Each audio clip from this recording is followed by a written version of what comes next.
テーマ変わりまして、今度はこちらです。前回動画でカヌーカヤックをご紹介してますけれども、もうちょっと深くですね、こんな遊びがしたいんだけどっていうのを先に説明して、それにはこのカヤックだっていうご紹介をちょっとさせてください。はい、じゃあまずですね、湖で遊びたいということで、こんなのがあるんじゃないかなって書いてきました。カナディアンを積んでキャンプ行きたい。2つ目、湖を散歩したいっていうのがやっぱりあります。はい、今流行りのカヤックフィッシングで、これブラックバスとかそういった対象魚のいるところで、カヤックフィッシングしたいと。そんな形でそれぞれに合った船を写真も用意してきましたけれども、まずはこちらカナディアンカヌーと、はい、この船の特徴をこれ湖でということでなってますけれども、はいはい、そうですね。まあさっきシートのね座り位置っていうのをまさにこれですね。ご説明したけど、これは分かりやすいですよね。手前が広くて奥はもう狭くなっているということで、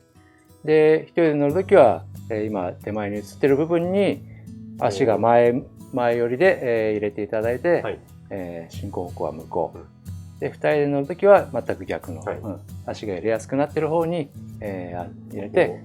で手前の方に向いて、進むっていう、まあ、そういう1人で漕ぐときと2人で漕ぐときの違いがありますけども、だから全く構造が前後同じ構造になってます。あ、そうなんですね。そうですね。対象にもうちゃんとなってるんですね。はい、ただシートの位置が取り付け位置がちょっと違うだけで、そういう使い方ができます。はい。あとですね、見ていただくと非常に広いスペースがあります。はい。真ん中にもねありますよね。でここに例えばキャンプ道具を、みっしり、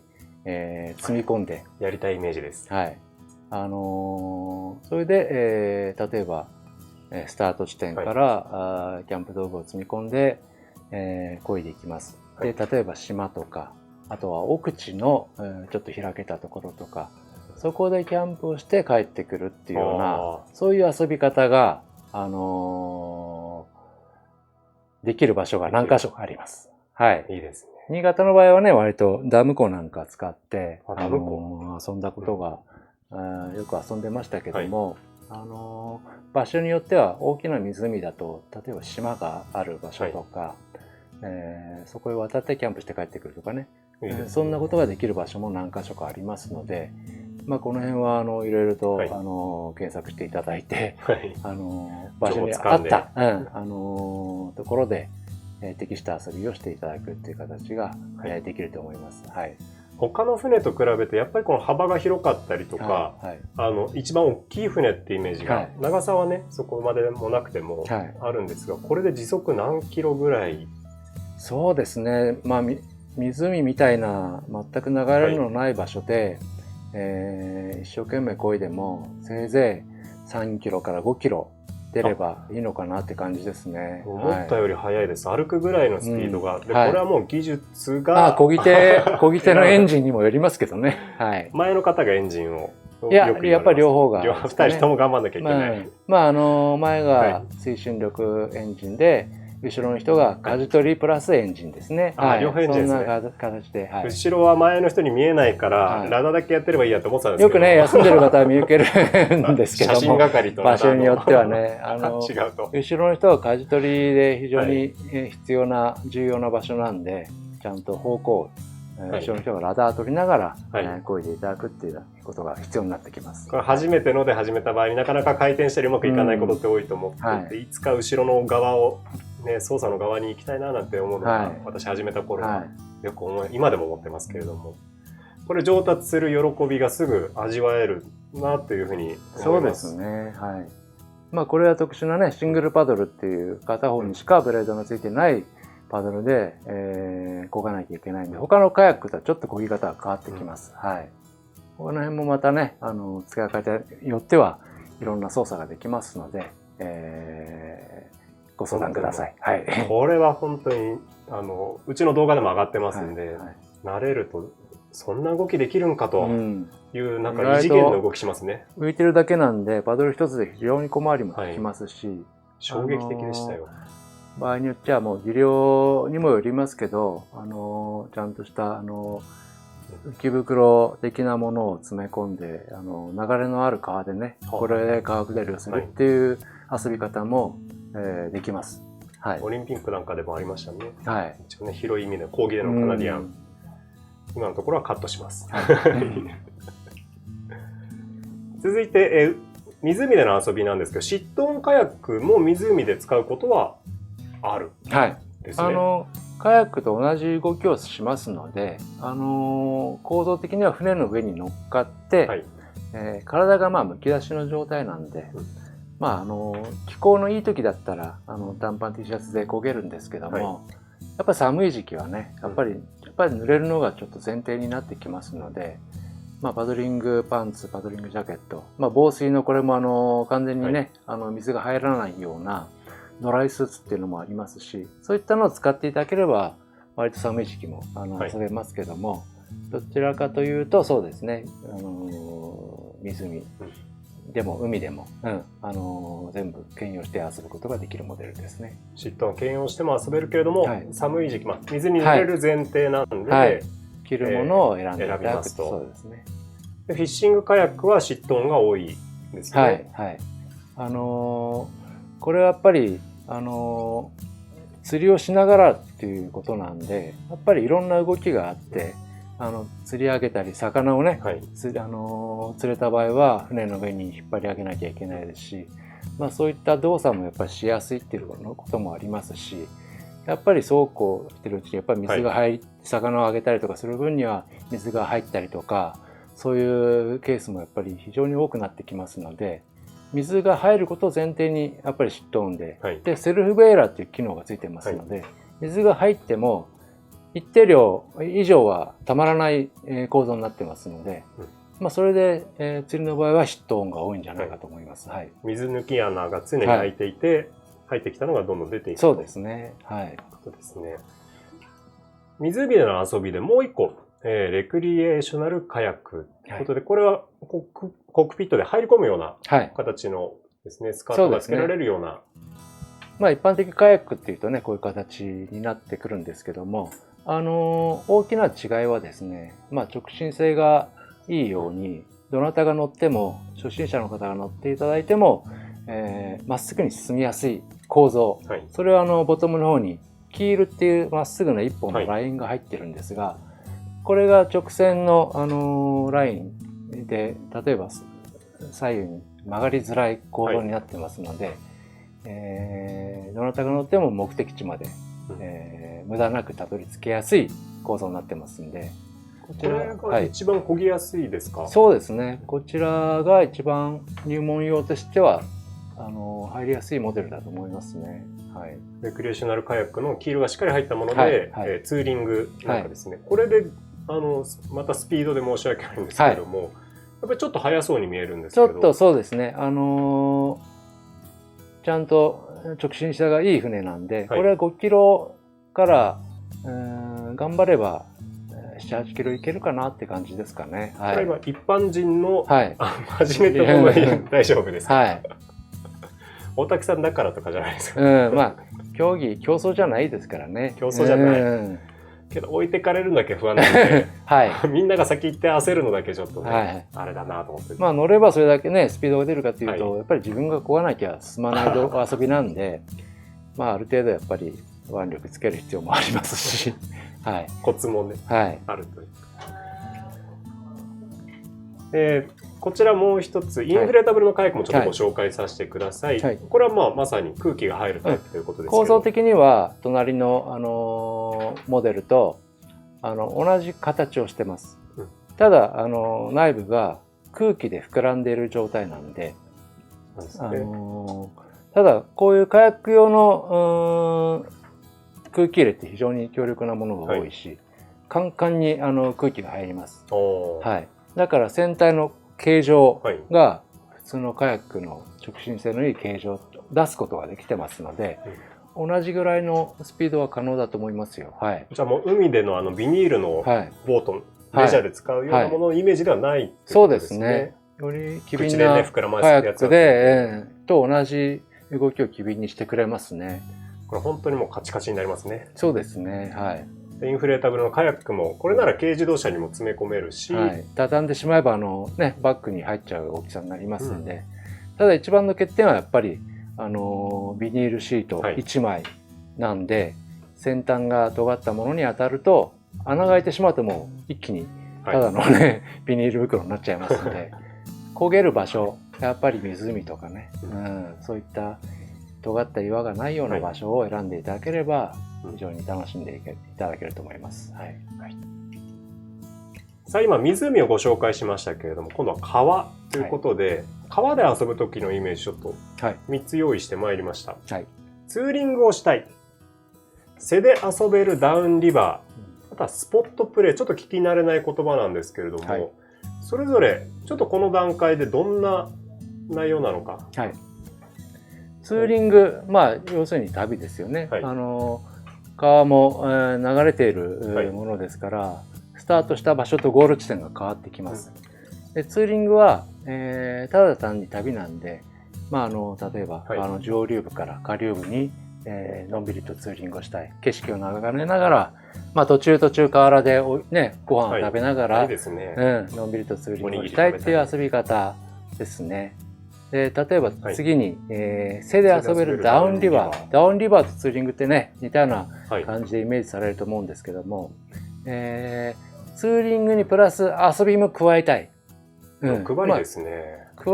その遊びの仕方がですね、例えばね、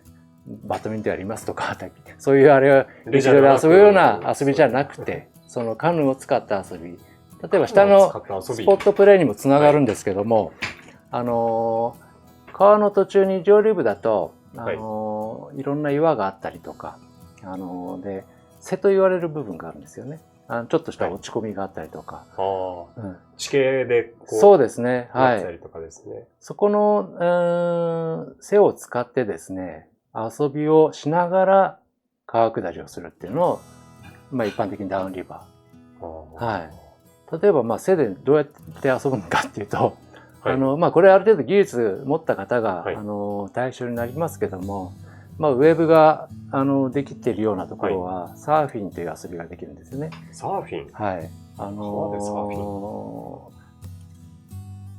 海のサーフィンっていうのは、波に押されて岸に向かいますよね。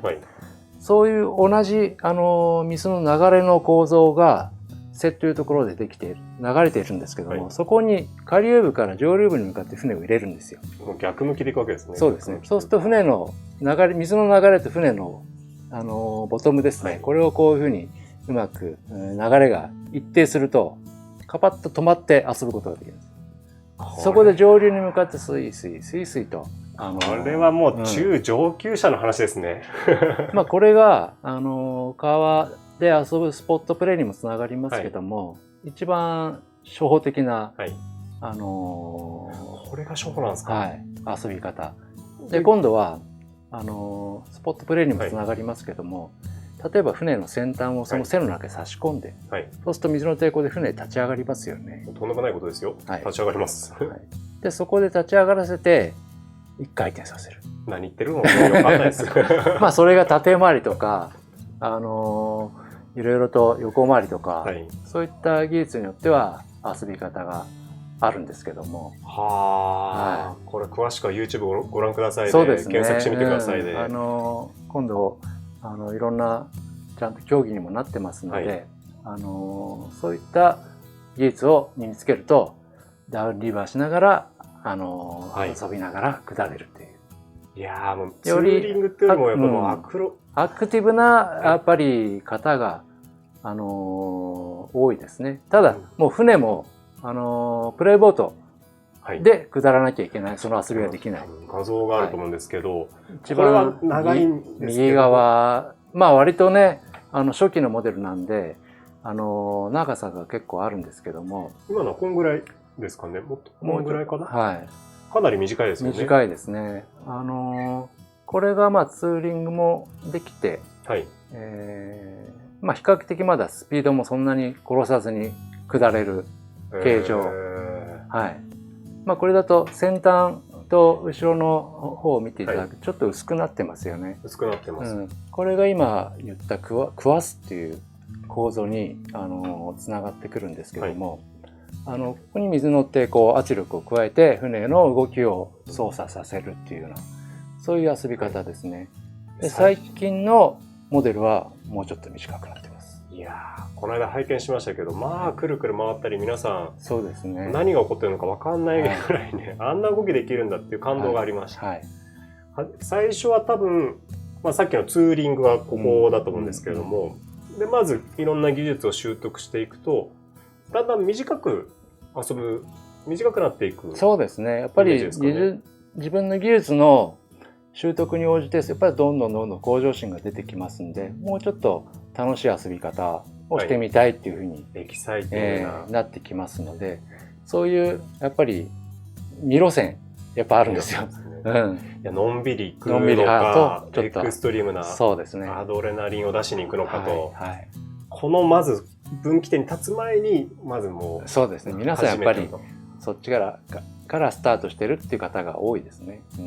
じゃあその先にまだ続きがあるわけですね。奥が深いと。次の、これがさっきのまさにプレイボートでご紹介いたしました。ボトムも映ってますけど真っ平らでね。真っ平らなんですよ。回転性が逆に直進性が全くない。キールないですからね。下手な人が漕ぐと右側漕ぐともう左側にくるっと一回転して僕のカヤックじゃないですかっていうような感じの構造になってますけど、これをやっぱり技量で克服して技術につなげていってもらうっていう形の船ですね。これ行く頻度にもよりますけど、大体何年目ぐらいからこういう船に皆さんなりやすいですか？どれぐらいやってからここにステップアップする方が多いですか？目的がね、やっぱりこちらの方はもう最初からこちらを選ばれる方もいらっしゃいますね。そういうパターンもありな、飛び級ありなんですね。そうですね。向上心と練習ですね。あとは両方持ってるっていう方もいらっしゃいます。なんかその時と仲間と合わせて、でこれならハイエースどころか、割とね大きめの SUV なら入っちゃいそうなサイズで、これ積まずに済むのもなんかちょっと羨ましいですけどね。素晴らしい。そんな遊びのある川でございましたけれども、今度は海に行きましょう。この3つで書いてきました。夏の海をレジャーで遊びたいんだけど、どのカヤックいいのかなと。シーカヤックツーリングをしたい。これ2種類ありますね。クルージング、ライディングってなってます。でまた最後カヤックフィッシングしたいんだけどということで、3本立てで。まずは夏の海をレジャー遊びしたいんだけどということで、シットオンカヤックがおすすめだと聞きました。一番おすすめのシーズンはやっぱ夏なんですけども、短パン T シャツで乗れるよう遊べるような気候の時にですね、濡れることを前提とした乗り物です。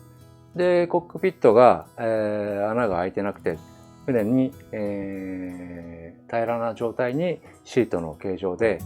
成形されてて、そこに座る場所があって、でちょっとちっちゃい穴が見えてますけども、セルフベーラー式の、構造になってまして、ある程度余分な水が内部に入っても一定量溜まると全部排出されてしまうっていうような構造になってます。だからこれは例えば夏場、ちょっとした綺麗な岩場にね、行きたい。でそこで綺麗な場所があったから、船をちょっと岩の上に上げてシュノーケリングで遊びます。いいですね。でちょっと泳ぎ疲れたらまた船に乗って漕いで帰ってくるっていうような、そんな遊び方が一番向いてる船だと思いますね。新潟向きですね。いいですね。そうですね。これ足のところもみぞってなってますけれども、これは乗る人の体格に応じてですね、足の、要するに踏ん張って、安定感を出すための溝を切ってあります。自分の、合う位置にそこに入れて、足を固定するっていうような、そういう仕組みになってますね。またつるっとしてて最上艇しやすそうでいいですね。そうですね。いろんな、釣りに向けたようないろんな道具をつけるアタッチメントとか全くついてないモデルなんで、例えば泳いでて、サイドからまた船に乗り込むっていうようなことも非常にしやすいモデルだと思います。ですね。沖縄ってイメージかな、個人的には。そうですよね。よく沖縄のリゾートビーチでね置いてある船と一緒ですね。そんなのが家にあったらワクワクしますね。続いてこちらがちょっと長くなりましたシーカヤックです。今度シーカヤックってもう海のカヤックって海限定のね名前がついてますけど、大きな湖でも普通に乗れるんですが、構造が2種類あってね、はい。グリーンのタイプが、まあ、クルージング、要するに旅が目的の構造になってます。さっき出てきました、クルージング。はいはい、あと、ライディングっていうのも出てきましたね。これは比較的アクティブな遊び方をされる時の手前の白いのがライディングタイプです、ね。これがアクティブなライディングタイプと。はいはい、まあ、構造の大きな違いはですね、クルージングタイプの、モデルはやっぱちょっと幅が広めで、でボトムがほとんど平らで、で前後に大きなハッチが2つついてます。はい、でこのハッチ何するかというと、まあ、旅をするんでキャンプ道具を積み込んで行ったりとかするための、荷物を入れるための、ハッチになりますね。はい、非常に長い分、中が空洞な状態で開いてますんで、そこに隔壁って言って、人が入る漕ぐスペース、コックピットありますよね。そのちゃんと真ん中に、荷室とコックピットを隔てる壁がついてます。だからコックピットに水が入っても、はい、荷物室には水がいかないような構造になってますので、ここに荷物を積み込んで、例えば沿岸だったら、シャクトリムシみたいに沿岸ツーリングしないでキャンプをしながら長距離を漕ぐっていうような、そんな遊び方ができるモデルですね。新潟だったら佐渡を回ったりとか、佐渡一周したり、島があるとこはね、そうですね、島佐渡一周したりとか、島一周したりとかできますし、名勝地ね、笹川流れ端から端まで漕いでみようとか、まあゆくゆくこれがエスカレートすると日本一周したいって、何人もいらっしゃいますけど、そんなことにも波及するようなモデルですね。で、構造の違いは一番後ろのラダーがついてる。はい。こっちはついてないですね。そうですね。こっちはラダーがついてます。やっぱり長い距離を漕ぐと、自分の力だけでパドルで操作するにはやっぱり腕力がね、非常に疲れてきますので、それを方向だけを足でカバーしてあげるという。漕ぐ、手は漕ぐだけの力。で、方向はじゃあ足でペダルを踏むことによってラダーが行きたい方向を向きますので、それで、方向は足で、操作するという。それでかなりの長距離でも、疲労度がね、軽減されるような、作りになってます。はい。これは、今までの船よりも速そうなんですけど、はい。やっぱりね、長さがあって、波を突っ切っていけるような構造になってますので、力のある方だったら、8キロから10キロぐらいは出せると思いますね。軽く走ってるぐらいのスピードが出ちゃうんですね。そうですね。はい。8キロって言ったらなかなかですよ。この手前のですね、今度はライディングタイプ。これ使い分けと言いますか、こっちのクルージングと違いは？そうですね。この写真でちょっと判断できますかね。ちょっと反り返ってるような感じ。こうなってます。そうですよね。ボトムがちょっとね、この平らじゃなくて反り返っているような構造になってまして、で、クルージングタイプよりも、細身です。細いです。だいぶ細いですね。その分ね、ちょっと荷室がやっぱり狭いんですよね。だからそんなに大きな大量の荷物を積むことができずに、で、大きな違いは先ほどはラダーがありましたけども、この船はスケグというものがついてます。スケグって何ですか？スケグって船のね、船体にもスポッと入っちゃって組み込まれてるんですけども、平らな板が、ラダーと同じような平らな板がですね、船の一番後ろにこう船体の中に収まってます。それをコックピットの脇のレバーで引いたり押したりすることによってスケグが降りたり引っ込んだり、そういう構造になってます。じゃあラダーのようにこう操作できないけれども、まっすぐ方向ね、直進性を安定させるための道具ですかね。はい。だからこれがあると、あとはちょっとした岩場の入り組んだようなところで小回りが必要だなと思ったらスケグを収めてもらって、回転性を重視させて、狭い家に入っていったりとか、そんなことがしやすいカヌーで、まあどちらかというとアクティブな、遊びをするためのカヌーですね。これ幅が狭いんですけれども、これ横に倒れやすくはないんですか？倒れやすいですよ。もう乗り手の技量によりますね。じゃあここにたどり着くためには、はい、まあ、何段階か経て、はい、最初からこれはちょっとね。そうですね。海のだからリバーカヤックで最終的にロデオってね、はい、スポットプレー遊ぶような船の種類がありましたけど、はい、海で遊ぶにはその入門用と、まあツーリングとかねのんびり遊ぶ派と、はい、アクティブな遊び派とその2種類に大きく分類されるんじゃないかと思います。じゃあシーカヤックツーリングを始めたいということであれば、このクルージングタイプからまずは選んでみて、 そちらの方が安心だと思います。はい、あとは波のねやっぱり海の遊びって気象が非常に大きく影響しますので、波の大きさ、潮の流れの速さ、あと風とか、まあ、そういったことをいろんなことをある程度勉強されて経験積んでから手前の方に移られた方が安心だと思いますね。はい、最終的にはここまであるわけですね。はい、いつか。まあかっこいいんですよね。まあかっこいいんですよ。一緒に漕がしていただきましたけれども、はい、まあ速いしっていうのがを憧れつつ、ね、とにかく技術ですかね、経験技術 で、ガイドさんと一緒に漕いだりっていう経験もたくさんいいですね、あった方がいいのかなと。はい、まあ楽しさの中で少しずつ技術をね習得しつつ、徐々に段階を置いてステップアップしてもらうっていう流れが、まあどんなスポーツもそうですけどね、はい、まあカヤックもそういった移り変わりがちゃんとありますので、選択肢として、はい、私たちみたいな経験のある人間に聞いていただければどこから入っていいのかっていうのはアドバイスできますので、はい、いつでも気楽にご相談いただければと思います。はい、ありがとうございます。はい、じゃあ最後にこちらがフィッシングカヤック、まあ先ほどと同じモデルになってますけれども、ね、青いモデルの筆頭タイプありましたけども、まあ構造的には近いんですが、今度これは釣りをするのが目的の、はい、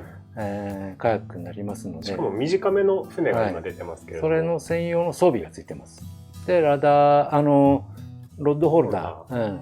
でこれはまあ当然必要なんですけども、あとは後ろの方にゴムで、止められたハッチが見えますが、はい、そのゴムの、強さでねちょっとしたクーラーボックスを積んだりとか、クーラーボックス積んで、はいはい、そんな遊び方ができます。で構造的にはやっぱシットオンなんで、はい、例えば釣りで獲物が釣れました、魚を釣り上げて、船の上に、取り込みましたとか、まあ、そんなことでやっぱり水が入ったりとか結構しますので、これも余分な水がちゃんと排出できるようにセルフボイラー式の、構造になってます。はい、だからあとはそうですね、安定性の面では非常に長さが短いので、この船に関しては例えばテトラポットの内側とか、はい、そういった波の穏やかなところが一応遊べるエリアとして、判断していただければと思います。はい、これはウエストオリジナルの、コスパカヤックなんて見出しをした305のカヤックでしたね。そうですね。はい、また今後ちょっと長めのものも、検討しているところです。はい、後ろにはロッドホルダーもここにもね、分かりづらいんですけどついてたりとか、モデルで湾内落ち着いて、湖もそうですし、そうですね、これは湖と海とでこのモデルに関しては違いなく遊べますよという形になってますね。そうですね。じゃあもうかなり説明いただいて今日はありがとうございました。はい。いや早速ですね、ちょっと漕ぎ方相談後でさせてください。はい、いつも。次回はリバーカヤック、シーカヤックの装備について、はい、でこれまたリバーカヤックとシーカヤックの違いですね、あるいは共有できる装備って何だろうっていうのをまた教えていただければなと思います。はい。はい。これもまた後日更新しますので、皆さんお楽しみにお待ちください。はい。はい、今回は以上になります。はい。ありがとうございました。ありがとうございました。